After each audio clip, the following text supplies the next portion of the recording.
And we're back with another effort. Yeah, exactly. Another effort right there. Pathetic effort by the Lakers. But this is the Lakers Fast Break podcast. This is Gerald Glassford coming right back at you here from the Lakers Fast Break.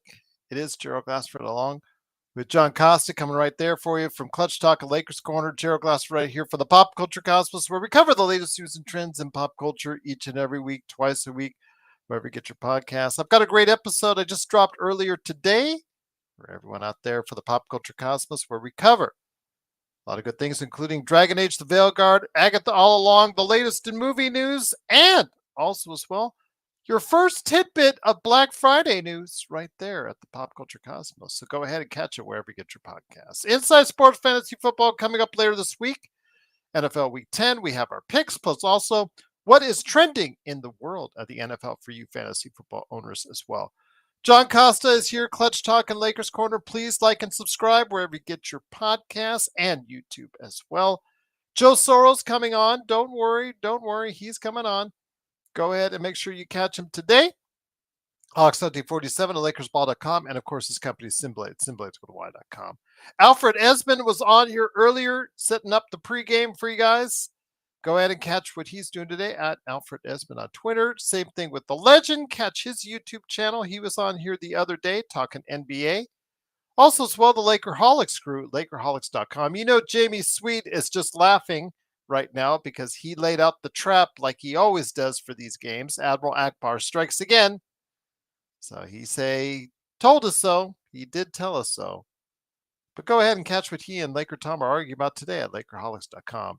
Also as well, Empire Jeff TV, Daniel Barry Sports Highlights, also as well, of course, John McCalian channel on Lakers in 5. Those are all great channels you need to like and subscribe, but make sure you like and subscribe to our channel as well.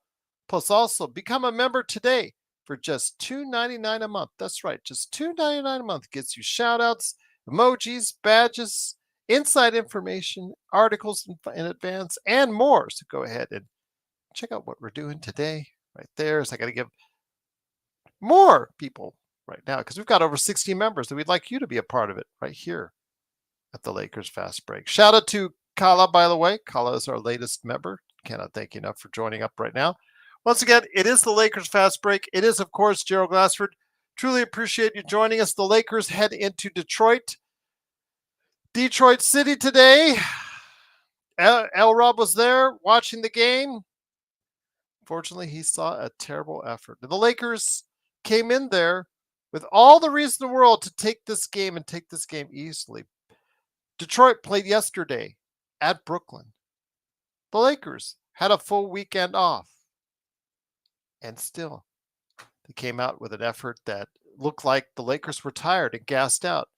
They looked like they had already been playing 10 games already on this road trip, as just being game number 4 on the road trip. As the Lakers struggled all game long, tried to cut it down to 5 in the final closing minutes of the game, but just didn't have enough gas in the tank as Cade Cunningham, Jaden Ivey, and the rest of the Detroit Pistons closed out the fourth quarter strong, and they beat the Lakers 115-103. And yes, Joe is coming on here in a few minutes, but first man here, good man indeed. It is, of course, the man behind Clutch Talk and Lakers Corner.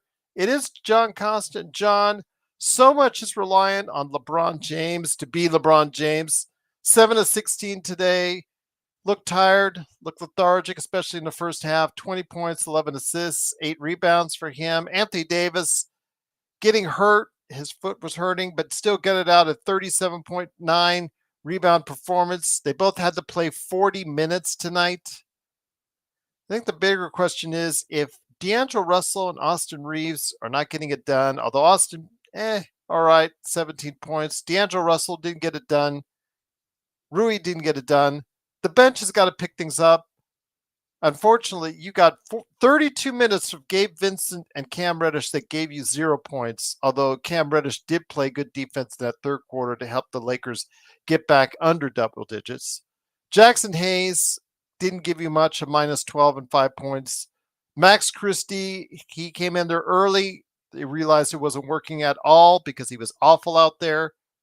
Dalton Connect, even though he had 1 minute where he shined, where he got 5 points right away, otherwise he was invisible as well in his 9 minutes. This bench is really, really bad. And you could probably say right now that they are leading in a place where you don't want to lead, John, and that is being the worst bench in the NBA. Man, Gerald. I think it's a little bit early for me to say worst bench in the NBA, but right now they are. Well, I'll say it. It's the worst bench in the NBA. Dalton didn't even get a look in the second half. They are leading the charge with as far as looking like that, Gerald. It was it was bad. It was really bad. I don't even want to harp on the same, like, the same things like we always do. What I actually want to touch on, to be honest with you, is how, and you said it earlier, Gerald. How do we come into a game when we've had 4 days off? We've had time to get ready for this. You had 2 days off. 2 days off. Sorry about that. 2 days off. We had time to get ready for this, and we got a team coming off a back to back. Yes, I totally understand. They are a younger team. They got the juices. They got it flowing. But how does that happen? And not only do we get outplayed, but we just get out hustled. Like, not only was it just on the offensive rebounds, like they were talking about on the broadcast all the time, but everything. Like, I saw so many just easy falling asleep defense, backdoor cuts. Just are in that first half, the perimeter defense was literally a joke. It was literally a joke.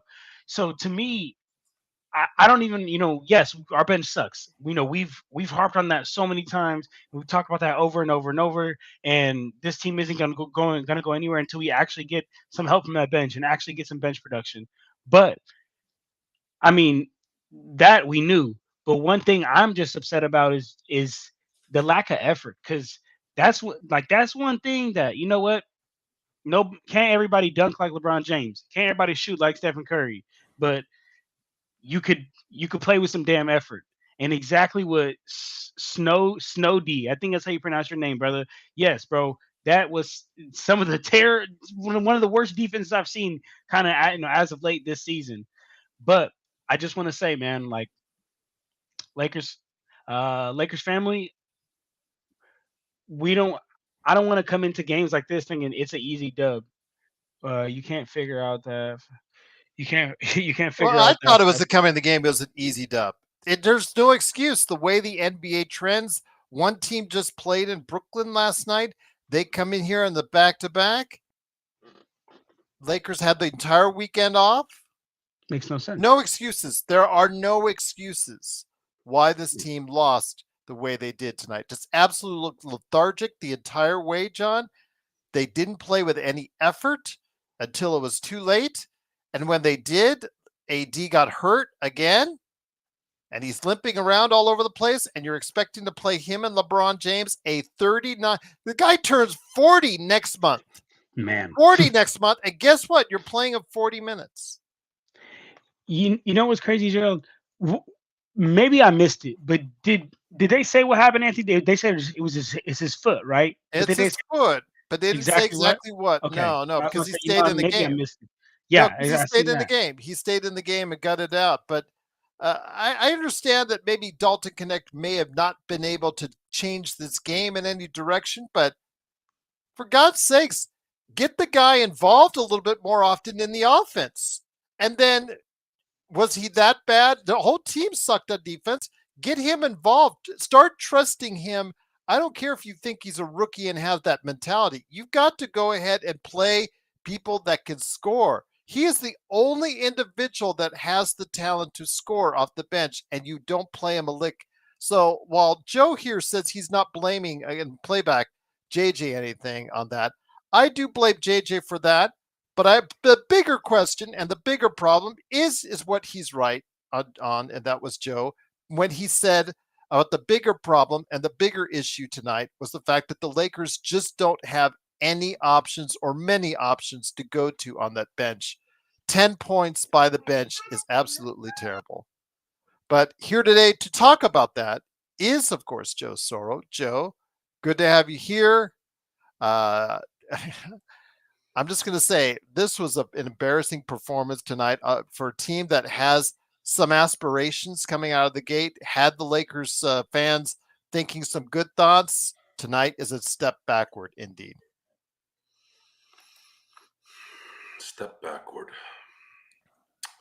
I think they've been stepping forward a little bit more than we thought they would at the beginning of the year. But now they're coming back down to earth. I was expecting a win tonight, but I'm not surprised of how this turned out either. They're going to have to make up for it by now winning again, beating Memphis. And if anybody's been paying attention tonight, I don't know if you guys saw what John Morant did tonight. If that John Morant shows up in a couple days, good luck. Good luck. Like the taken good luck, not just good luck. As far as the game is concerned, I had mentioned this on playback. It really looked like a January, February game that should not be being played right now. I'd like to think that the team should be pretty fresh to play this kind of boring in Detroit for a couple days. Maybe well, they were in Toronto over the weekend. They stayed in Toronto, just to let you know. I guess that didn't work. I guess that didn't work. I didn't look at this game as a loss. I'll be honest. I thought they'd go in here and put up a good game and get a W, and then we'd have to sweat it out a little bit against Memphis. But now the Memphis game is an important game. They come back 5-3, or they come back 500, which is starting to get back into what they probably are going to be this year, which is a 500 game. We have more to worry about tonight too, is that AD hurt his ankle, and there wasn't a lot of contact on that ankle, and I always worry about no contact on an injury, because I worry that maybe something got weird somewhere, and he tried to play through it.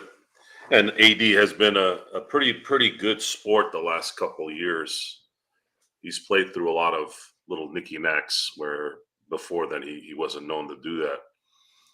But I got a weird feeling that if this is something that's not small, that he might not be available for the Memphis game. And then at that point, you're going to have to add more stress to LeBron's shoulders, which tonight looked like LeBron couldn't move tonight. LeBron looked like he was stationary most of the night. No lift. No. And that's what happens when you play as long as he has and you go to Detroit, Cleveland. Phil Jackson used to talk about this all the time. Playing up against the Celtics, playing up against the Phoenixes or the Miamis or whatever. A lot of times adrenaline and just the moment will kind of take you somewhere. Playing Detroit, playing Cleveland, in Detroit, those games are the ones that a lot of times take a lot out of you, not only from the game standpoint, but just the preparation standpoint and having to fly and deal with cold weather and deal with the boringness of it all. And that's what this looked like. It just looked like the Lakers just did not want to play tonight. And it showed. It showed, and Detroit played well enough to where they made you kind of think a little bit and say, you know what? If these guys can keep up some consistency, maybe this young team might finally be able to do something a little bit instead of continuously lose. Xbox, okay. Still think John should have a show with Stone where they both shoot from their. Okay, all right, Xbox. I like it, Xbox. Hey, I'll get Stone to. As a matter of fact, I texted Gerald for Jay Xbox. All you folks that want me to stream, I'm gonna be streaming on. Let me tell you guys, the 12th. There you go. Tuesday the 12th. I bookmarked into my calendar. Told everybody, hey, my calendar is booked up. Don't you guys come on here, man. So I'm streaming on the 12th at 4 p.m. Pacific. Come check me out. But I'll schedule it for you, my friend. Thank you, Joe. I'll try to get Stone on there. I mean, of course, Joe and Gerald, you guys are always welcome. Well, we might see him. With all due respect, I don't do pillow talk with a bunch of dudes. Yeah, exactly. I hear you on that one. Sorry. I mean, come on, guys. I'm just saying. But we might see Stone on Wednesday because he'll be in his area of the woods on for Memphis. I mean, what are we gonna do next? Hello, this is John and Stone with Pillow Talk. I'm gonna text Stone right now and see if he's available for a pillow talk. Okay. And yes, this is the Lakers fast break still. It is, of course, Joe Soro, John Costa, me, Gerald Glassford. The Lakers lose 115 to 103. John, while you're texting Stone, I ask, I mean, there were a lot of problems tonight. The effort from the get-go was terrible. The defense, like you said, was abysmal. It just seemed like they couldn't stop nobody. And Ivy, he does have the quickness, but Cade Cunningham, again, he is not the quickest guy or at most athletic guy. He just knows where his spots are. And now he's healthy. You saw him turn it up a bit. You saw what the potential could be for this team if he gets to that next level. What did you see from Detroit today that really befuddled the Lakers? Early in the game, they took control of the tempo. They took control of the tempo early, and they really never let it go. Joe was making a great point about how the Lakers just looked like they didn't want to play. My first take I said on here was, how do we come off a 2-day break when this other team just had a back-to-back and they not only outplay us, but they control the tempo, and their tempo is not a slow tempo. It's an extremely fast tempo. We can't even keep up with it. I think that was the number one thing that really put us in, I think, in a drought. It put us in that hole early. I mean, we got outscored in that first quarter 22-33. And honestly, the beginning of the first quarter, unless you guys feel differently, we weren't even playing that bad. It wasn't until the end of that first quarter that they went on that. I think it was like 12-4 run, and that's when this game really, I think, took a turn for the worse. I'll be honest with you, and then we had that run a bit in the third quarter, but essentially, I feel like the Pistons never lost control of this game. They dictated the tempo. When they had that slow third quarter, they were they scored 16 points, but it looked like they still had control of the game, control of the tempo of the game. So, I mean, I feel like if you ask me, that's the biggest thing. We couldn't keep up with their quickness tonight. Cool, bro. Come on, cool, bro. You see what everybody else saying. If Jay, Xbox, and them are saying you can't come, I don't know. Cool, bro. I'm just kidding. Everybody can come, man. Everybody can come talk Lakers with us. Joe, let me ask you this. It was very disappointing loss today. These are the games that in a conference where OKC is already undefeated and already starting to run away with it. Phoenix looks good. Golden State, even without Steph Curry, they only have one loss, and they have a deep roster at least to go off of. They have players that could come in and contribute. How bad is it that the Lakers have nothing off that bench? If you're not going to play Connect, the Lakers have nothing, absolutely nothing on that bench now that's giving them any kind of hope. I mean, Reddish came in and played defense. Yes, but how many minutes? 18 minutes. Vincent, I didn't even know he was out there for at least 13 of those 14 minutes he played tonight. I'm sorry, he played 18 minutes. I didn't even know he was out there for 17 of those minutes, Joe, and he was invisible as he didn't do anything. Cam Reddish, at least he played defense on Cade a little bit and Ivy, but yeah, even he did nothing as far as getting points in the basket. This team, if it is not going to play Connect because you're so worried about him being a rookie, it's just inept offensively coming off that bench.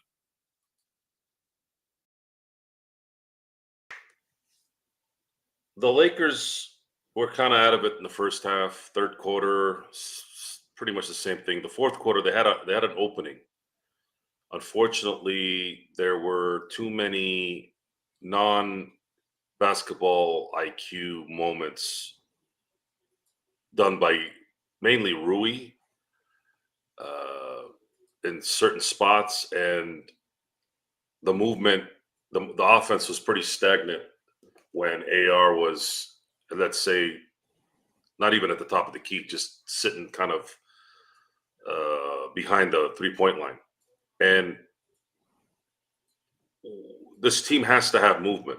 Otherwise, it's not going to work. You can't depend on LeBron to do ISO all day, and AD's not going to be that guy. And AR is limited in terms of his ISO unless he can get to the paint and draw a foul and score. That's kind of how his ISO works. Rui doesn't have that game either. And of course, if D'Angelo Russell isn't hitting shots, he's useless.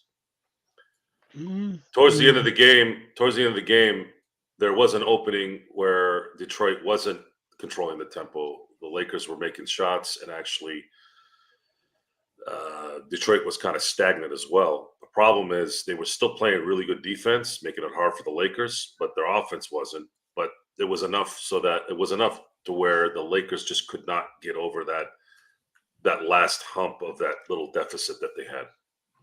And LeBron usually is the guy that kind of can bridge that little deficiency on offense, but he looked like he was running with concrete boots. He looked dead tonight, and no one helped him except AD. But AD is, again, limited. He's a big man that needs to get to the basket, that needs to be closer to the basket, needs a little bit of space if he wants to operate and hit a mid-range shot. It was just not a good performance by the players, and I don't know if Connect would have mattered. He might have had issues staying in front of his guy on defense, and maybe that's why JJ didn't play him. We know that Connect isn't going to be the strongest defender, so that might have been why he's not playing. And the Lakers got a moment there where they were stopping Detroit, but they just couldn't make up the deficit that they had. John, so if that's the case, where do we go from here? Tomorrow's the day off, Wednesday in Memphis, and Joe already pointed out the Lakers are going to be seeing the fastest and most athletic guard at his spot in John Morant. They've already had their problems, as we've seen with Ivy, as we've seen already with several other quick guards, that they just cannot stay in front of them. And this backcourt defense, it's not getting better. It's actually getting a lot worse. It is. It is getting worse. And that's your guy too, Mr. President of the fan club of D'Angelo. Exactly right. I was actually going to show some love to Devotion in the chat, who said, "John, are you still the president of the D'Angelo Russell fan club?" And I'll say this, man. I'm not the one to waver. Right? I'm not gonna leave. One thing I've said this whole time is, hey, yeah, and I guess I'll do the tangent, I'll do the rant, do whatever. With what we have, hey, we're gonna have to take the good with the bad. We know it's inconsistent. We know it's bad when it's bad. It's really, really bad. But it's like I say, man. It's like I said. We don't have any other playmaking guards to get the team initiated. We don't have any other playmaking players to get Anthony Davis easy buckets. We don't have any other guards to be able to initiate the offense. And I'm only saying for an 82 game season, because during the playoffs, like, we all need LeBron there. But like, I'm here not trying to back D'Angelo Russell up. There's nothing to back up. The man is extremely inconsistent. Can't find his jumper, but when beggars can't be choosers, that's the statement I'm gonna rock with for this, because beggars can't be choosers, because we don't have too many options. So beggars can't be choosers. We either ask, all right, LeBron James, you initiate the offense for 82 games in the season, and then that'll be worse than what we got going on right now. You've seen how little lift LeBron had tonight. He'll have even less than that if he's having to do that on a nightly basis. And then on top of that, not on top of that, if you want to go another option or another route, it's Austin Reeves bringing the ball up court. And we've all been watching Lakers basketball enough to know that that's not Austin Reeves' forte, bringing the ball up court. He's a bucket. He's a two guard. He is a give me the ball and let me get into my action and let me go get a bucket. Let me go make something for myself, not have to worry about everybody else. So, hey, I know it's bad. you got to take the good with the bad with that guy. Unfortunately, I really wish we didn't have to. This is a whole nother topic, and we don't even got to get into this. But like, this is why I think when we had the chance to go all in for that DeJounte Murray, which it would be a guard that can not only play make and be on ball and allow LeBron James to be off ball sometimes, or allow LeBron James to be able to run the lanes, and we could have somebody that's help our backcourt defense. That's why I thought we should have went all in for him. There was a whole money situation, all this, whole that. We don't got to get into that, but essentially, I just say all this to say, um, hey man, gonna have to take the good with the bad. Unless you guys could show me up another guard we're gonna get that's gonna be able to improve our backcourt defense and be that ball handler / playmaker for us. I mean, please do. Please tell me. I'd love it. Doobie, I agree with you. We won't win anything if we can't defend. And it just at this point, D'Angelo, he is not helping himself or his cause out right now as far as for free agency. But also here today is good man indeed. He is the guy who set the trap out as Admiral Akbar. He is at least here to talk about it. It is Admiral Akbar himself of Lakerholics.com. It is, of course, Jamie Sweet. Jamie, are you there? Can you hear us? Yeah, I can hear us. I can hear Okay. you guys. Okay, maybe you don't want to hear us, but I appreciate you being here nonetheless. I got about 20 minutes, so I thought I'd hop on and vent. Oh, no problem. Same. I've got about the same here as well. Just really disappointing. You called us a few days ago on the Lakerholics weekend. You did call it on the Spotlight show where, be careful. Yeah. The trap laid out in Detroit. We just saw a picture of L. Rob at least having a nice dinner at the Little Caesars Arena. At least he got a good meal out of it. He got to sit. He didn't actually sit in the rows. He actually sat in what do they call those? The booths, like the dinner table booths that they have there along the side. Yeah, Right. So he went all out. Yeah, it's looks like I had a good time. But treating the missus right, like you should. yes, but the Lakers didn't treat him right because they came up with a miserable performance tonight. Your thoughts on today's game? I mean, there wasn't much defense. There wasn't much execution outside of AD. I think that I don't know what it is. Maybe we need to bench D'Lo at the beginning of every season to wake him up, because he just looks kind of lost so far this season. He's not shooting well. Just looks like since if he's not a factor on offense, he's not a factor because he's not a defensive factor. So that's just a problem. At this point, I'd consider swapping him and Vincent, and give D'Lo a little more,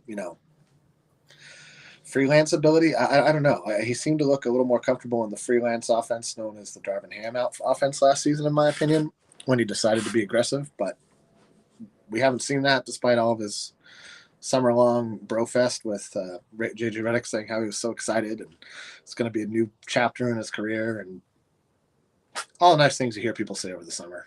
But then we're not seeing it play out on the court. So now it just looks like words.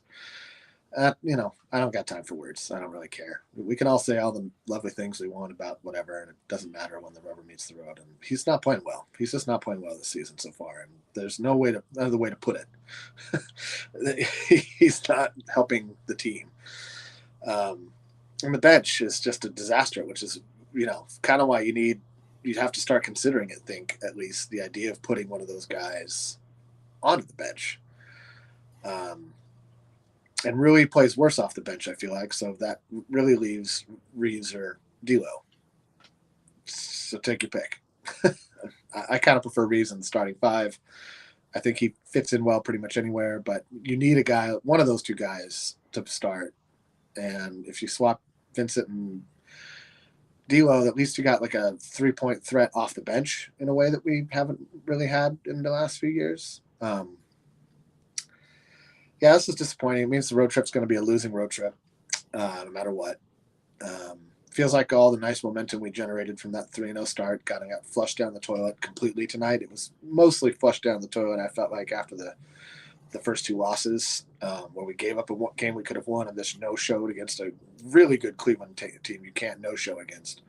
But this felt worse than a no-show. This just felt like we can win this and it's just going to happen. And then when it didn't, it was like, oh, sorry. These kind of losses just piss me off. These kind of losses piss me off because I can take a loss, a competitive loss. This didn't feel competitive. Let me just say to JY, this is why I have said ad nauseum for years now, any offense that asks AD to take 3-pointers is a bad offense. AD is a terrible 3-point shooter. So don't allow him to take any more threes. Not the answer. He's shooting 26% this year. That's actually just below his career average of 29. It speaks for itself. And I'm not going to go into too much more on the issue because, like I said, I've had enough. I have enough people telling me all last year and then this year, oh, AD needs to shoot threes. And I hear the coaches say AD needs to shoot threes. No, AD. Incorrect. Yes. Incorrect. He's a better. This is why he's not a power forward. Yes. This is why he's a center. But the question was actually out to Joe on that, so I'll let Joe answer JY's answer. What about AD shooting threes, Joe? He's at 26% for the season, Joe.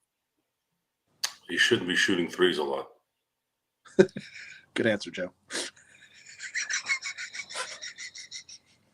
Great answer. Top 5 answer. Yeah, sorry. No, nobody thinks he should. Are you going to tell me? Are you going to tell me next that Shaq should have shot 14-footers? Right. Okay, let's get down to brass tacks here. The Lakers have to make a decision here, meaning Laura Pelinka and the stooge that he works for. Are they going to do something or not? Is the question. I don't care how good JJ Redick is as a coach. I don't care how good LeBron has been. I don't care who the hell the greatest of all time is. None of that matters. It means dick. AD is killing himself out there, as he should. That's why he gets paid the big bucks. The problem is you still need depth. You still need somebody off the bench to do something in an 82-game season. You also need the other 3 starters to have a pulse instead of running around like corpses. AR's trying a little bit more maybe than D'Lo and Rui, but Rui and D'Lo are horrid. It's just not good.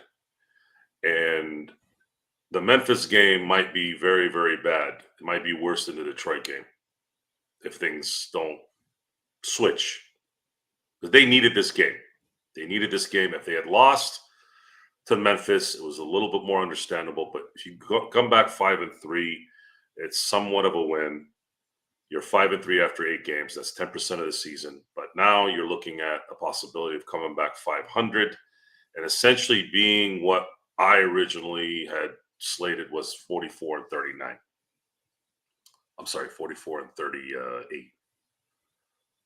That was my prediction from in terms of a record standpoint. And if AD is hurt where he has to miss games, it's not going to be good, guys. This team is 1 2 to 3 week injury away from LeBron or AD from not making the play-in. That's a reality. And you're not going to get anything for Max Christie. You're not going to get anything for Cam Reddish or Christian Wood or Jackson Hayes or Rui Hachimura or hell, even D'Lo maybe to a degree now because I thought, it's an $18 million contract. Somebody would want to, for an expiring contract, but who are they going to give? It's not good, guys. It's not good. It's what that 3-0 start was nice. They probably should have beaten Phoenix. That would have helped a little bit too. But see, that's the problem is everything is should, would, and if. While Boston is beating everybody to a pulp by 30. And that's the reality. That's the reality that's coming. The reality is coming, folks. All my brothers and sisters at Lakers ball, all the people on here who are cautiously optimistic, which is one of the dumbest comments ever made in the human history of English. I want you all to understand why we went the way we went this summer, because right now it's starting to creep up to that. But I'll hold hope. Let's get them. Let's get them, Memphis. Let's go get Memphis. Let's see if we can win that and come back 5-3. Does that make everybody feel good? I feel good about it. John, by the way, what is this fan club stuff, John? Honestly, Gerald. Do you really have a fan club? No. he is the president of the D'Angelo Russell fan club. Look, okay, who anointed you president of this fan club? Honestly, Gerald. Honestly, I did last year because he would defend D'Angelo. This is last year, though. He would defend D'Angelo on almost any account. Hold on, Joe. Before you get on me, hold on. Let me say something. I defended him when he deserved to be defended, but I critiqued him when he deserved to be critiqued. I am not a biased D'Angelo Russell fan. I'd give him his props when he deserves props, and a lot of people don't really realize the props that he actually gets, because a lot of people just see basketball as putting the ball through the basket, but it's a lot more that happens before you get there, and D'Angelo Russell does a lot to do that. Oh, come on, Doobie. No. I would like to know a couple things. This is questions that probably we're not going to get an answer to, but I'm really, really wanting to understand something here. Can someone explain to me why D'Angelo doesn't play well all of a sudden for no reason? I know who Rui is, and I know who AR is. But is there some cosmic reason why D'Lo can look like a all-star and then completely look like Max Christie at the same time? I have a hypothesis. My hypothesis is... I'm not looking for a hypothesis. I need an answer. Okay, well, you want me to call the guy? I don't... Yes. You're the president. Call him. Right now, I'll wait. You're fucking right, Joe. You're right. I should, right? That was a good response. The president. Why wouldn't I have his number? No, great. Okay, but look, what I really think though, what I know, he's not in rhythm. He's a rhythm player, and he doesn't get any rhythm going. And the only way to get rhythm is by getting them up. And he gets up bricks. Should they play music for him to get in the rhythm? Maybe some bangos. Come on, Joe. Jamie, can you play something? Maybe that'll get him in rhythm. You have stuff, don't you? There. I could. What's the funeral? How does the funeral march go at this point in time? Is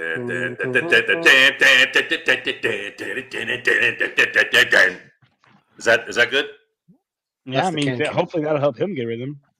Because that's a real thing though.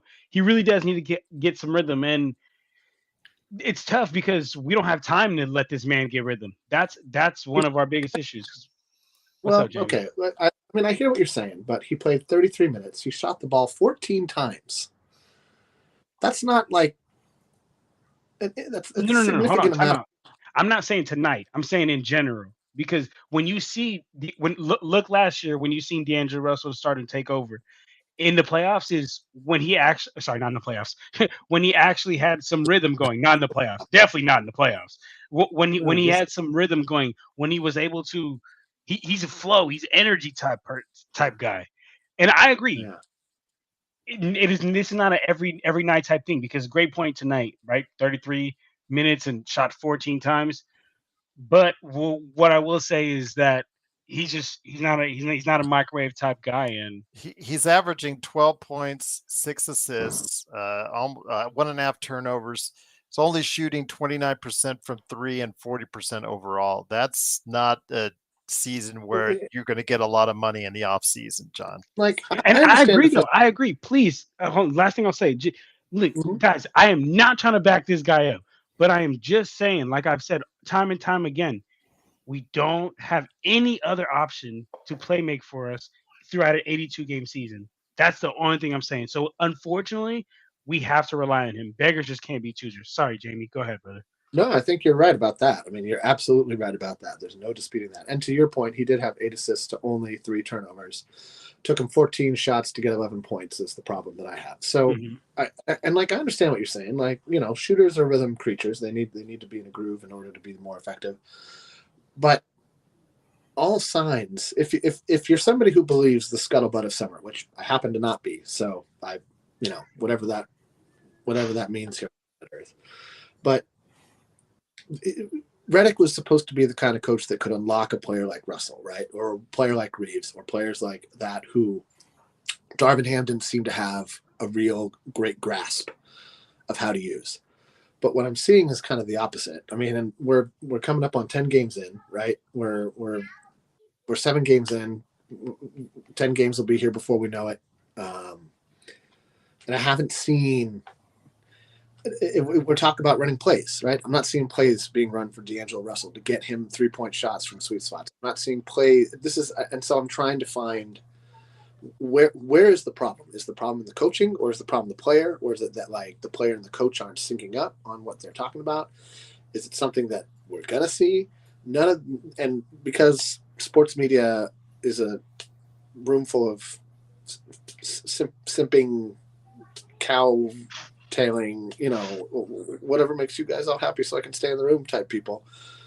We're not going to get those questions from the media. So we have to talk about it amongst ourselves. And so this is my question is like, what if Redick is supposed to be the coach, and not my words, I'm just saying what I've heard and what people on the show have said, people on the blog have said, people on ESPN and all those wonderful sporting news outlets have said, this is supposed to be the strengths of the coach, right? And I'm just not seeing it. I'm seeing AD doing what AD does. I'm seeing LeBron doing what LeBron does. And I'm seeing every other player playing to type, which tells me it's the players are tapped out in terms of talent, skill, and ability.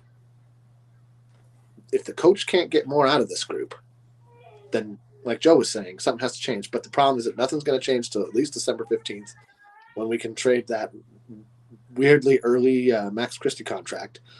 Because whether you're getting anything from or not, you at least need that $8 million to put into a deal. Yeah. to get anything of worth back. And then, you start looking at like what you can get for expiring money, I guess. And that's D'Lo, JHS now, Hayes and Wood. Hayes may be suspended in the coming days or week. That'll make his trade value just absolutely tank. So you're stuck with Hayes for the season at this point now, right? Let's just agree to that. I think you can only put 2 veteran minimum contacts in a trade now. If I recall correctly, the new CBA rules prohibit you from just dumping a bunch of vet minimum deals into a trade to like make it work. Which is why New York had that weird $7. They did some weird thing where it was like, oh, it's not a vet minimum. They're getting paid $7 more than the vet minimum. That's the rule, right? So, at any rate, these are the things that because I don't really care. I don't have a preference for how the wins occur. I would like for them to be quality wins, where like the starters get to rest for the last 7 or 8 minutes of the fourth quarter. But I really don't care. I just when we lose a game like this, when we give up 115 points to the lowest scoring team in the NBA, when we get out rebounded by 18. That's just your heart's not. You didn't show up for work. That's what that says to me. And when people don't show up for work, that's just a giant Stephen Pilo of Bolonki, in my opinion. That is a great. I just got to give Jamie some love, because that's a great spiel. And I'm there with you, right? Like I'm right there with you with the D'Angelo Russell thing. I do think that it's a mixture of not only the coach, and I'm backing on JJ Redick. I'm not at all. But I do think it's a mixture of the coach not necessarily running plays for him, but also him not finding that rhythm and getting going. Because like, as we know, like once D'Angelo Russell hits one, he might go off for 5 that game, to be honest. Right. He might go off for 5 that game. And then the next 8 games he'll go off for 0, right? But that's regardless. But one thing that I actually wanted to I guess, pose to you, Jamie, is like, okay, yes, I agree.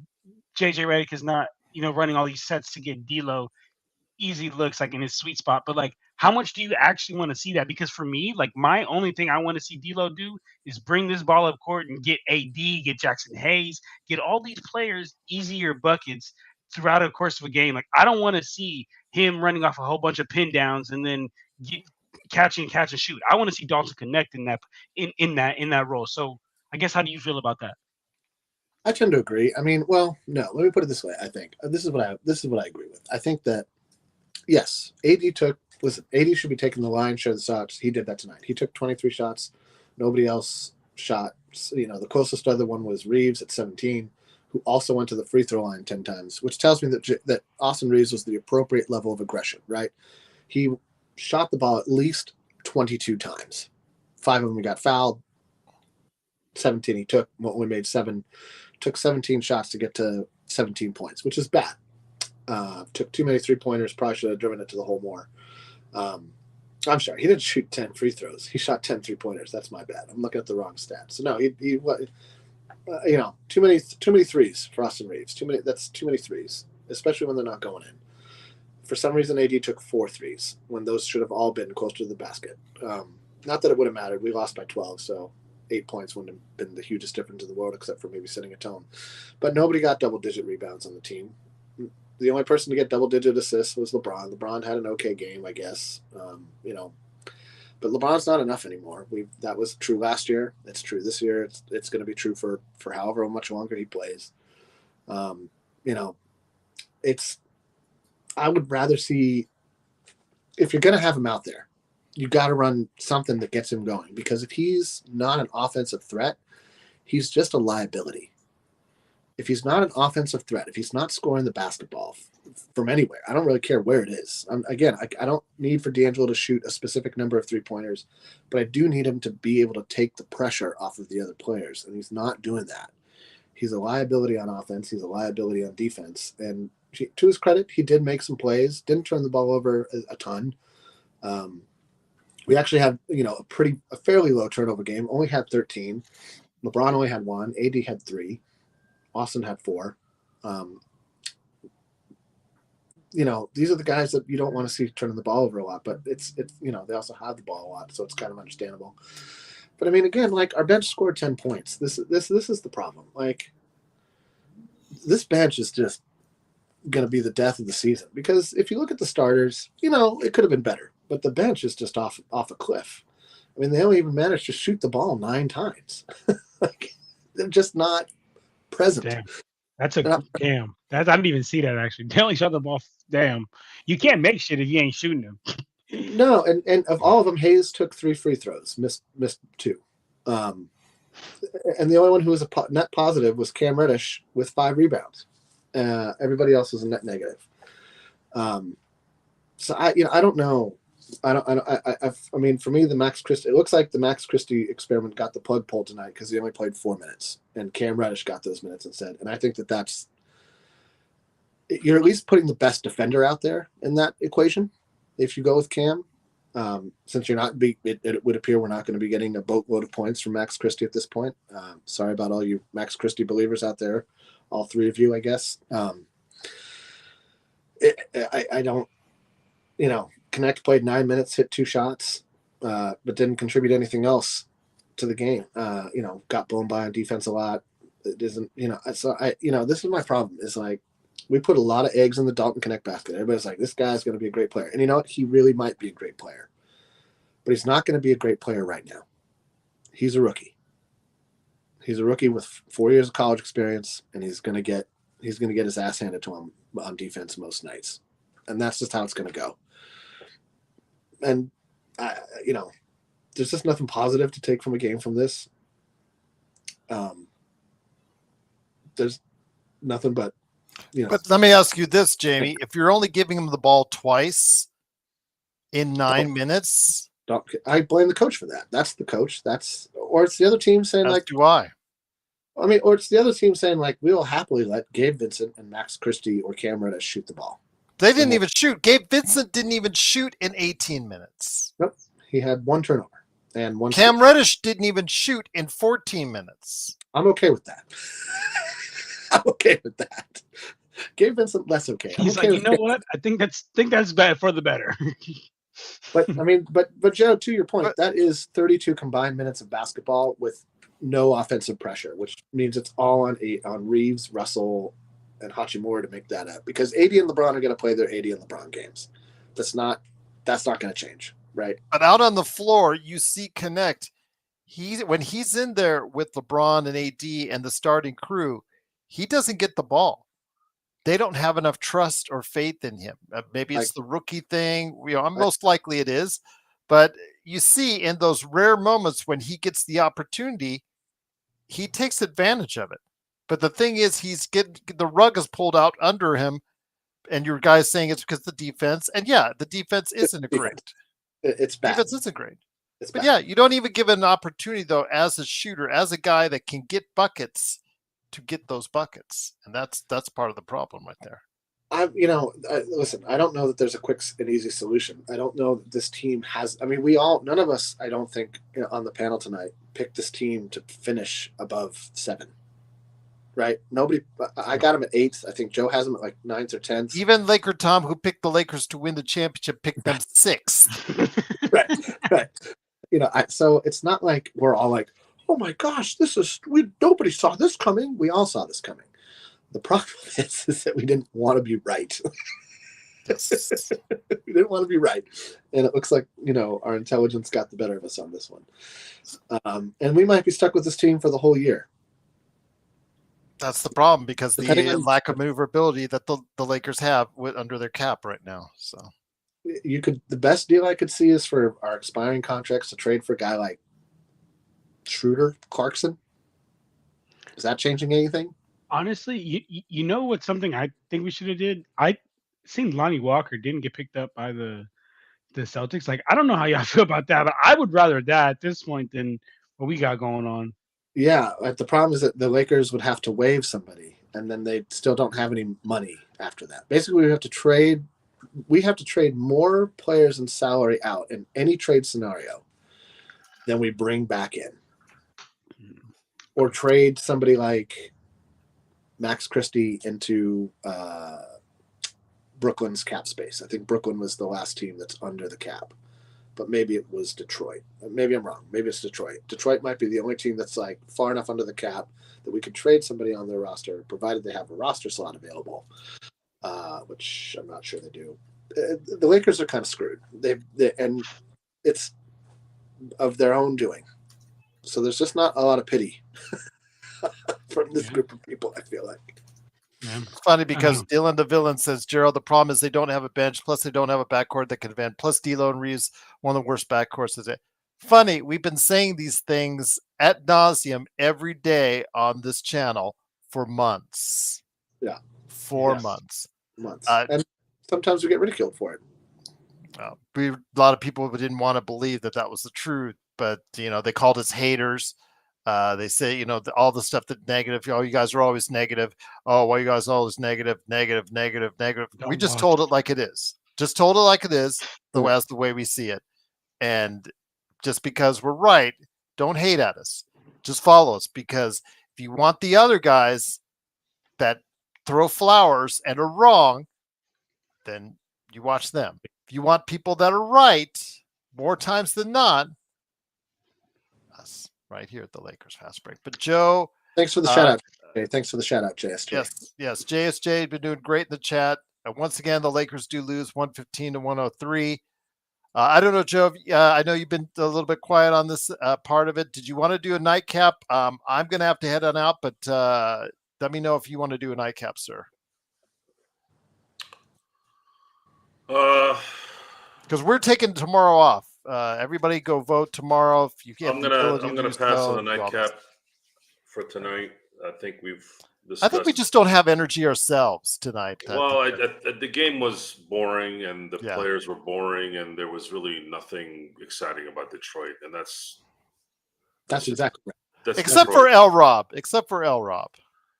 Detroit is as exciting as Well, here root we go. canal at this point. What? They've done a lot to do a lot of renovations in Detroit. I think I'll What? rob my dis.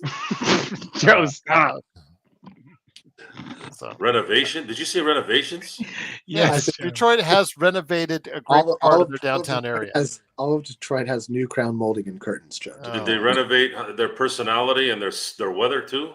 Well, no, that might still yet to be worked out. So yes. yeah, you got a league here that is guard driven and shooter driven, and you have no guards Or shooters. or shooters. Not really. Oh, and you have LeBron James, who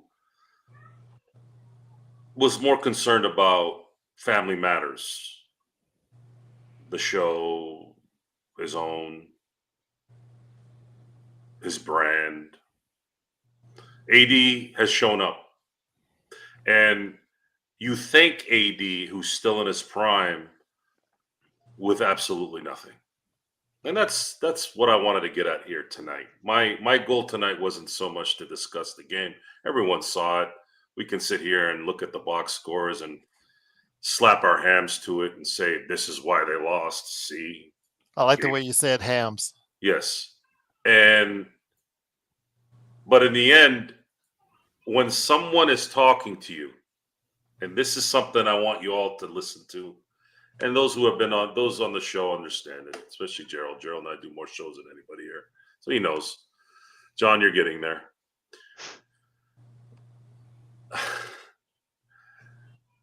The excuse machine, as I call it, of we're not gonna do anything of substance anyways. See, so I'll go back to the draft real quick.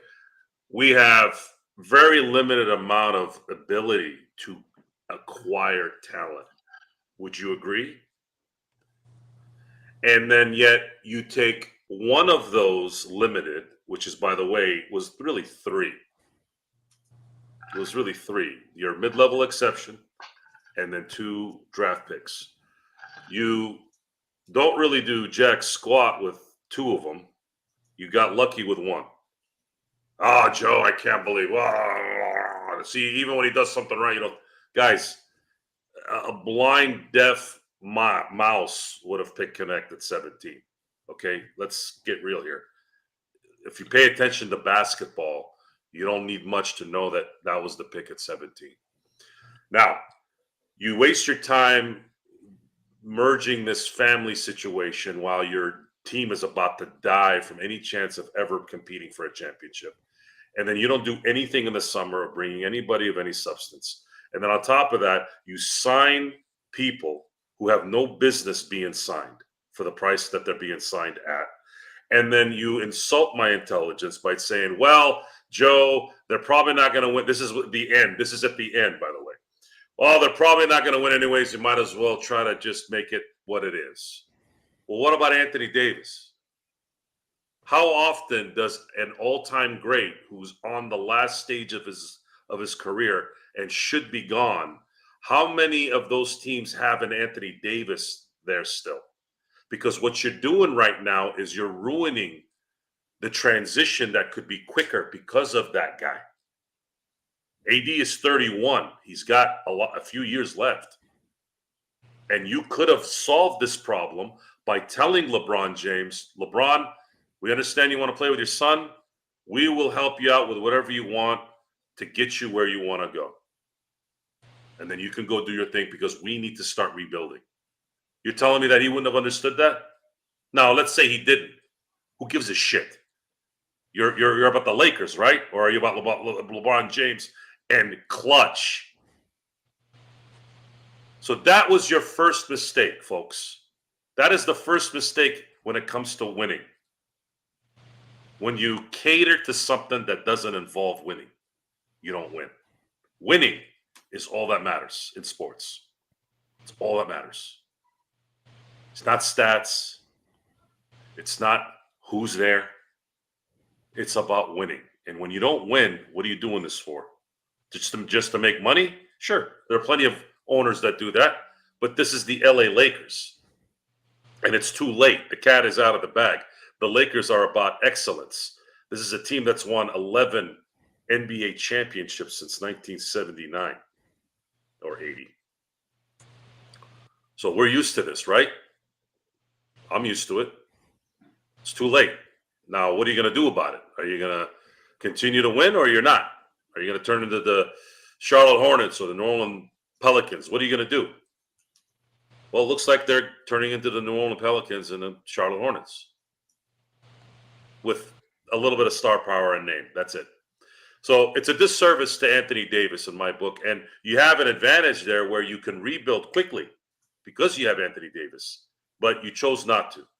You chose not to because either you don't have the money, you don't have the acumen, you don't have the nutsack to do anything, and all you have is a bunch of friends, a bunch of freeloading assholes that are just telling you what you want to hear. How did that work for Michael Jordan and Charlotte? It didn't. If you're in business and you're about winning, now, unfortunately, in my business, I can't compete in my business in a sense of like on a court or on a field. My competition is business. But if I have a bunch of people around me that are telling me, Joe, you're doing great, and I've got no sales for the week, what is that going to do for me? Jack shit. That's what it's going to do. And right now, that's what the Lakers are. They have, Jeannie has her little circle where everyone pats her on the back and tells her how great she is and how good of a person she is, I'm sure. And what does that do for us as a competitor? I'd rather be told I'm an idiot and a moron like we did at the beginning of the year, especially after that 3-0 start. I'd rather be told I was an idiot and take that and win. But right now, guess what's happening, folks? Just like a John Morant basket today, it's starting to 360, 180, or whatever you want to call it. Not looking good for you all. You guys jumped the gun. It's not good. It's not good. It's not good for anybody. Everybody loses here, by the way. I lose. Gerald loses. Jamie loses. John, I don't know if John loses. John loses. Too good of a life to lose anyway, so it's all good. But once again, it is the Lakers losing 115. I hate when I sound like I'm preaching. No, you you're do not anyways. preaching, Joe. That didn't sound preachy, did it? No, Joe, good. I could see you as a pastor, Joe. Oh, That was, hell no. I mean, we don't want to keep on saying we told you so because, again, we want to be wrong when we're saying the Lakers are not doing well because that means they are doing well. Go ahead, Jamie, real quick. I was just going to say, would it help if I went like this while you were talking? I would leave if you did that. Okay. By the way, heavy duty earlier in the chat, Jamie was saying, how does Laker Tom feel right now? I'm just kidding. How does Laker Tom feel right now? Laker Tom of Lakerholics.com. I'm sure he's not too thrilled. I don't know if he's texted you personally. He's probably cursing up a storm in his own right. He's fine. He just wishes the shot. That's all. Jay, I don't want to talk to Cool Bro. I don't know he exists unless you guys say his name. I have him blocked on everything I have here until you guys mention his name. All right. Well, then that note, it is the Lakers fast break. But you are a fake. He is a fake. He's fake. Why do you think I don't want to hear his voice or name or whatever? I don't like fake people. I don't like fake anything. That's just kind of what it is. But again, he's a kid, which, adds to it. We're adults here trying to have a conversation, yet, a bunch of garbage going on here. But again, I'm not going to continue to talk about that guy. I'm tired of it. John, don't forget his channels, Clutch Talk and Lakers Corner. Please subscribe. He'll be on next week on the 12th. Yes. 4 p.m. I'll go ahead and get on the schedule. Joe Soro of KK, Ox1947 at LakersBall.com, and his company, SymbladeswithY.com, and Jamie Sweet, a.k.a. Admiral Akbar, who laid out the Anybody else want to stay on? I gotta go. I think we're all leaving. Not bad. I got something to. Yeah. So Admiral Akbar, you can find him with his 5 things on our Lakers Fast Break website, but also Lakerholics.com. Once again, it is 115 to 103 Detroit over the Lakers. Wednesday, we'll be back. We are taking the day off. If you are in the U.S. and you do have the ability to vote, and you do have a right to vote, you should go and exercise that right, whichever way you choose. That's up to you, but vote. Don't be someone who doesn't vote and then complains afterwards. That's the thing I hate the most. If you don't vote, Keep it to don't yourself. complain. Yes. If you don't vote, keep it to yourself. I bet you didn't like Yes. talking politics. I'll just say that because It Jamie is said it true. on Laker Hall. Ah, that is true, Gerald. That's You not did say politics. that. It's just vote. It's just vote. I That's didn't say vote for politics. enemies. Well, on that note, All right, guys. You we'll got see the you. signal. We'll see You you on got the Wednesday. signal. No, I will delete Yes. every. No, Yes. go ahead. I'll. Yes. No, you. Yes. No, 'cause Yes. I'm gonna. No, because I can delete everything on the I'll chat. delete you off the planet. You can't do jack squat. Delete. I run this channel, You sweetheart. couldn't delete a Word document, man. Give me a break. You can't even write on a Word document. Sure, I can. Unless you figure out. Huh? No Huh? fakeness. I'm confused. I don't want I'm any bad. confused. I'm confused. You're all. I don't you're all understand. These guys that'll drive I don't by a city that has a understand. sports team. All of a sudden, they like I them. don't all of a sudden. understand. I don't understand. No one's listening to you, Gerald. I'm talking to somebody else. Come on. I don't know what's listening to you either. You just blah blah blah blah blah all the time.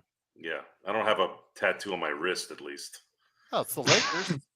There you go. I do. What do you have a one up above your crack, too? I don't know. Did you check? I don't check dudes' cracks. Well, then I don't have one there. There That's you go. why I asked. That's why I asked. Well, again, you might have one on your head. That's all I know. So there you go. But Interesting. yeah, Interesting. just the places he talks about. You know, he's very weird how he talks about all these men's private parts, and I'll just leave it at that. So, It must mean something. well, you wanted to Dun, start dun. pillow talk, I guess. That's what It you must wanted to do. be. Forget about John It and must mean Stone. I'm. Should I say it? No, you don't. Of homosexual descent? Well, Of homosexual. yeah, I already had to. I already had to go ahead and cut it out already. So there you go. He doesn't even know I muted him. All right. On that note, thanks again. We'll see you Wednesday. Please go vote, everyone. Thanks for joining us right here at the Lakers Fast Break Podcast. I don't even know why I deal with you guys sometimes. It's all the money you're making. All the money. Okay, that's something I didn't know about. All right. Oh well. Have a good one, everyone. Be safe.